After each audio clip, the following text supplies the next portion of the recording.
Are you a current or future physician assistant wanting to learn more about finances? Then join me on this journey to become a PA the FI way. Hi, my name is Kat, and I'm a practicing certified physician assistant who will be your host. It took me 5 years after I started practicing medicine as a PA to thoroughly dive into my personal finances after I discovered the concept of financial independence. I want to use what I have learned to help you avoid some of the financial mistakes that I have made while sharing some of the financial wins that I have had along the way. Join me as we discuss financial strategies to guide you to becoming a physician assistant on the way to financial independence.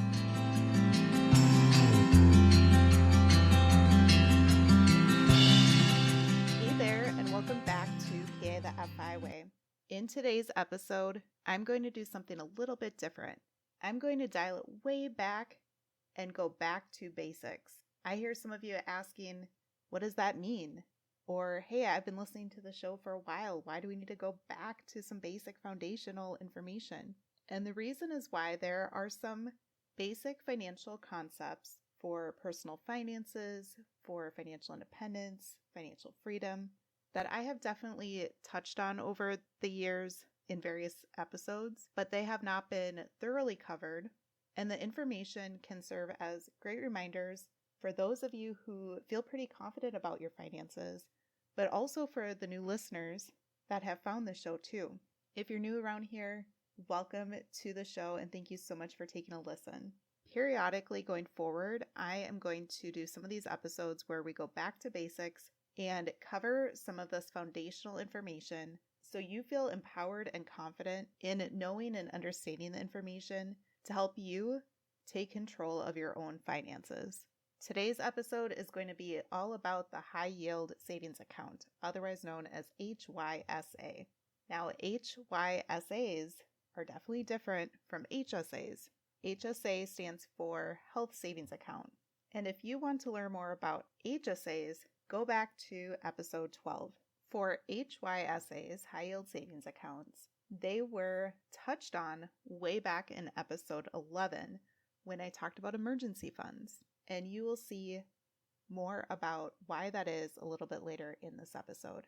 I first have a question for you before we dive into high yield savings accounts. Did you know that if you're not using a high yield savings account and if you are using a traditional savings account at a traditional bank, you could actually be losing out on money, meaning that the value of your savings in that traditional account is very likely not keeping up with inflation.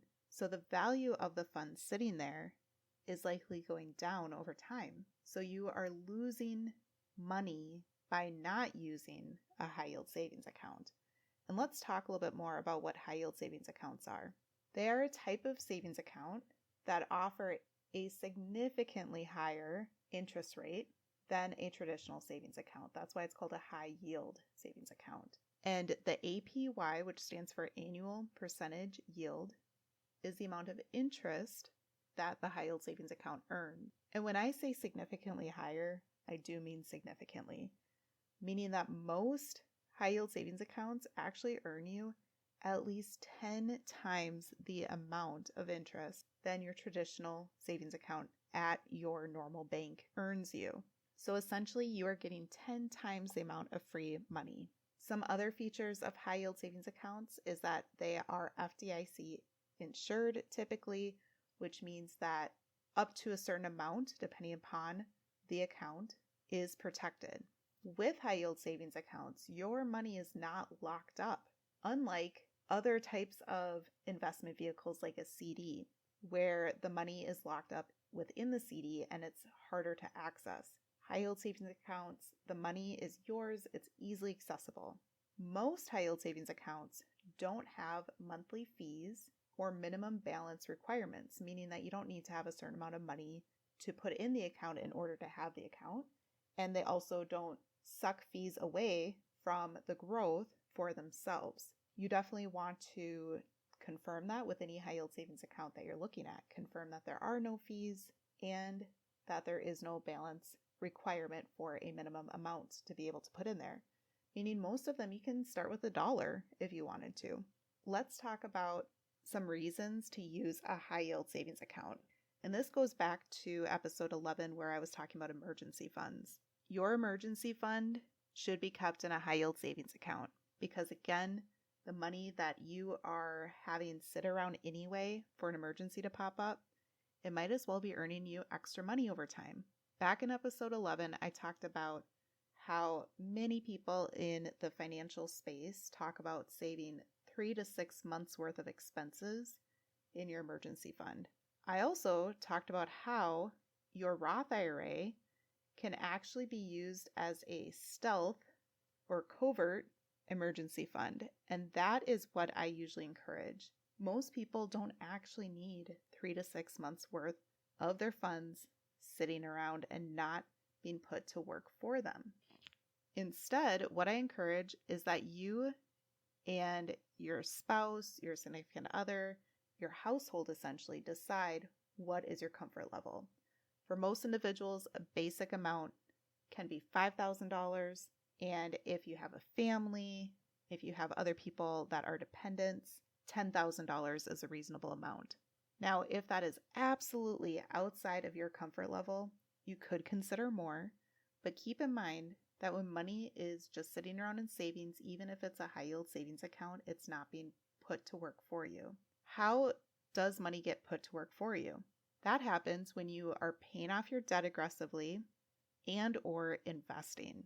And I do not consider a high yield savings account a true type of an investment account. Sure, you're earning a little bit interest, but you're not actually getting the significant amount of compound interest as you would in other types of investment accounts. Those other type of investment accounts include things like your Roth IRA, 401k, or similar employer-sponsored retirement accounts such as a 403b, 457, or a traditional brokerage account, even crypto, you're putting your money to work for you, or even real estate eventually too, once you feel like you have your foundational investments going for you and you are wanting to start to diversify and get more investments going for you for the future. So in case you haven't taken a listen to episode 11 yet, how Roth IRAs can work as part of your emergency fund, if absolutely needed, if push comes to shove, is that the contributions that you make towards your Roth IRA, meaning the amount of money that you contribute for that year, can actually be withdrawn or removed anytime in the future, tax or penalty free. So let's break that down a little bit further.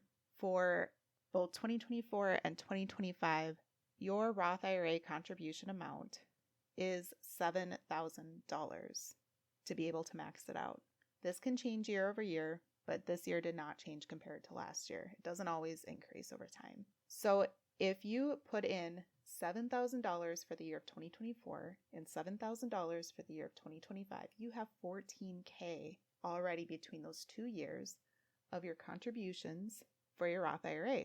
Now, with the Roth IRA, as a reminder, you need to take the additional step to ensure that the Roth IRA gets invested, meaning that you need to select which low-cost broad-based index funds are the recommended, encouraged types of investments. You need to select those and ensure your money gets invested. Otherwise, your Roth IRA funds just sit around there like a bank account and you're not earning your interest and you're not having those funds invested. So the growth from the investments in your Roth IRA is not what you can remove tax and penalty free anytime. Only the contributions, only the $7,000 for the past 2 years or that $14,000. Let's say that $14,000 has increased a few $1,000s up to $16,000 or something like that. That extra $2,000 would not be able to be removed, but that $14,000 could serve as part of your emergency fund. So that is why it is not encouraged that you have a large amount of an emergency fund just sitting there and not actually doing the work for you to build your wealth.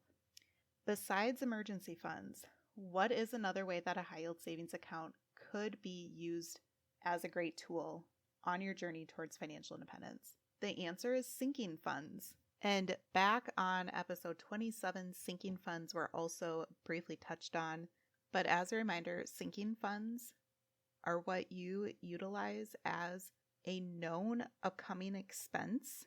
It's what you save for that, meaning that the money that you're putting towards that sinking fund is going to sink or go away once that upcoming known expense shows up, and you have to take those funds out of your sinking fund and put it towards that expense. So sinking funds are for expected expenses that are coming up, whereas emergency funds are for unexpected expenses coming up. What are some examples of the uses for sinking funds? This definitely will look different for everyone, but some examples can be a known upcoming vacation that you are not going to be utilizing, travel hacking, credit card rewards points to be able to travel for free, and you need to cover the cost of that upcoming trip. Another example is gifts for people. For example, Christmas gifts, if you know that you have a certain budgeted amount that you want to spend for your family as a whole or for certain people in your life. Another great example of what a sinking fund could be used for would be if you know that your car is starting to get a little bit older and you are deciding that you're needing to get a newer car. Creating a sinking fund and building that up for the down payment of your newer, I would still suggest used personally, your newer to you car, then that down payment would be great as a sinking fund. So people always ask, well, does that mean that I need more than one high yield savings account? Should I open one with Wealthfront, one with Ally, one with Marcus? Should I open up several high yield savings accounts for my different goals? So have one be my emergency fund, have another one be for my travel sinking fund, another one be for my car sinking fund. And the answer is no, you definitely do not need to open up more than one. Some high yield savings accounts allow you to break down your total funds in your account into buckets and label them within the account. So you could label one emergency fund, you could label another one travel sinking fund, you could label another one car down payment, but you definitely don't need to do that either. You can have your total emergency fund plus all of your sinking funds together within your high yield savings account and either just mentally know how much is for your emergency fund and how much is for your other sinking funds. Or if you need to, you can make a note on a piece of paper or in your notes section on your phone, or even a potential very simple spreadsheet to track that information for you. So those are the most common uses for a high yield savings account. And I would say another use for one that may not be quite as common, but I know definitely people come across this, is when they get a windfall of money. A windfall of money is this large amount of money that was somewhat unexpected, or perhaps it was expected. So for example, an unexpected windfall could be an inheritance, or an expected windfall of money, meaning a large amount of money, could be when you sell your house and you have the profits from your house sale. In either of those cases, you could potentially have several thousands of dollars. And so often people ask, they say, hey, I recently got this large amount of money. I know that I'm going to need it in 9 months, but should I go ahead and invest it and put it in the stock market in my Roth IRA or my taxable brokerage account or both? And the answer is definitely no, you should not invest it for only a few months. When you are putting money into those true investment accounts, that money should be viewed as long-term investments, not just a few months. Even when you are investing funds for only a few years, short-term investing is a bit subjective, but generally considered 0 to 3 years. And if you know that you're going to need those funds within the next several months, even up to a few years, putting that chunk of money in a high yield savings account is completely reasonable. Medium-term investing is where it gets a little bit iffy. And generally that's considered 3 to 10 years. It depends on your risk tolerance, depends on your goals. But as you know, the stock market can have ups and downs, right? So for many, the medium-term investing range should also not necessarily be the stock market. For some, they're okay with it. They're okay with putting it in their taxable brokerage account, understanding that they can access it any time, understanding it can go up and down. But long-term investing, 10 plus years, that's definitely where you want to put your funds in your different retirement accounts. Again, your 401k through your work, 403b, TSP if you are in the military, your Roth IRA, those types of things as well. So even if you get a large chunk of money, if you have a known upcoming absolute use for it, you should not put it in the market for a few months to a few years. Storing it in your high yield savings account is a great place for those funds because you don't risk the volatility, the ups and downs of the market, and you are earning generally 10 times plus the amount of a regular savings account at your bank. Let's highlight the pros and cons of high yield savings accounts next. I've definitely touched on some of these, but let's break it down a little bit further. Some pros: you have those higher interest rates, meaning you're going to get more growth over time. So the good high yield savings accounts are FDIC insured, meaning that it's a safe place to store your funds. And the third pro is that there is no volatility compared to traditional retirement accounts. You don't risk losing your funds. You don't risk losing your investments, as can happen with your retirement accounts. Some cons of a high yield savings account: although you earn higher interest rates than traditional bank accounts, the interest rate still does not compare anywhere to what investing in retirement accounts or taxable brokerage accounts or crypto or real estate investing can earn you. So high yield savings accounts will not be the way that you're going to build wealth. They can help earn you some more money throughout the year, but it's definitely not the way to build your wealth. It's way too safe. Some high yield savings accounts can have withdrawal limits. Again, double check the one that you're looking at. Most of the time the withdrawals can be really quick, or they might have limits on the amount that you can withdraw, or sometimes even how many times throughout the month you can withdraw your funds. So that is certainly something you want to clarify. And another con is that the interest rates can fluctuate and change. High yield savings accounts, the interest rates fluctuate over time because the Federal Reserve sets the federal rate. So most high yield savings accounts are generally within the same ballpark for that interest rate. They definitely are not always the same amount though. For example, I currently use Wealthfront as my high yield savings account, and Wealthfront tends to be on the higher end compared to some other high yield savings accounts that I've looked at. The other thing that I really like about Wealthfront is that they have a affiliate or a referral type of system, meaning that if I were to share my link and someone were to sign up with that link, then we each get an extra 0.5% higher interest rate for a few months, which is really nice. So not only is it generally higher than other high yield savings accounts out there at baseline, but then you can also get that interest rate boosted for an extra few months.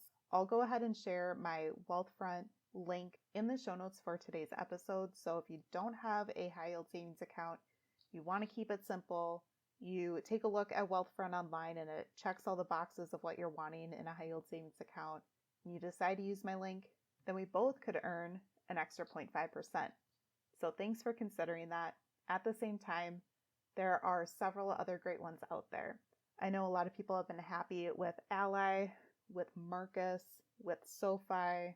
Those are the handful of the ones that I'm familiar with, but again, there are so many of them out there that I would encourage you to do a brief bit of research, but absolutely do not waste your time on diving into a really long rabbit hole about high yield savings accounts. If you find one that has decent reviews, meets all your check boxes, and it looks like you want to open that high yield savings account, go ahead and do it.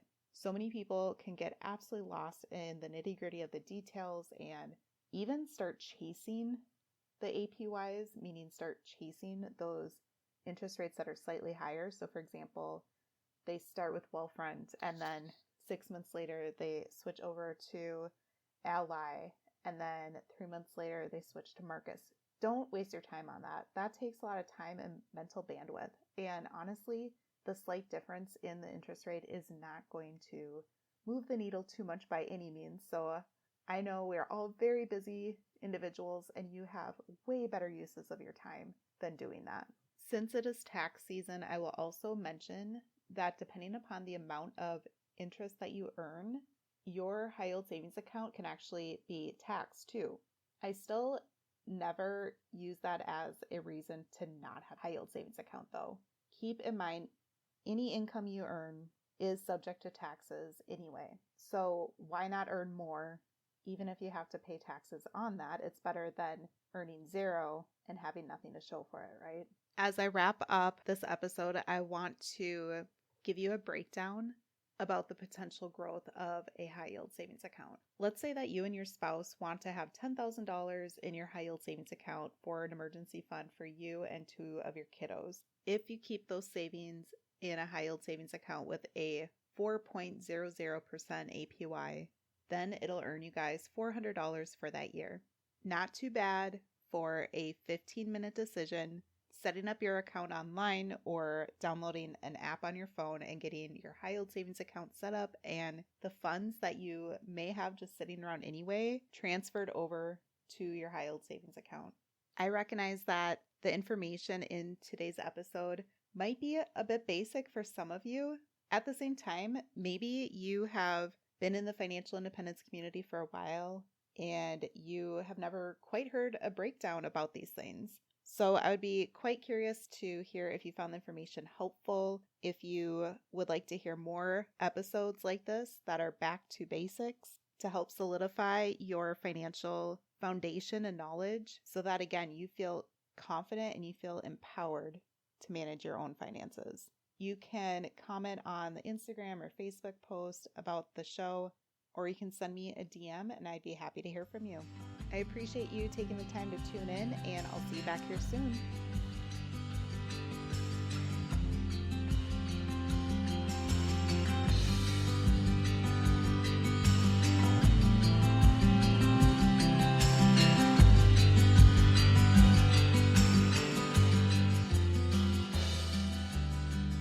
Thank you for tuning in, and I hope that you decide to continue to join me along this journey of becoming a PA the FI way. Please take a moment to press the subscribe button on the platform that you are listening to this on, but more importantly, consider sharing with another current or future PA that could benefit from the information that we reviewed in this episode. Take care and have a great rest of your day. Until next time.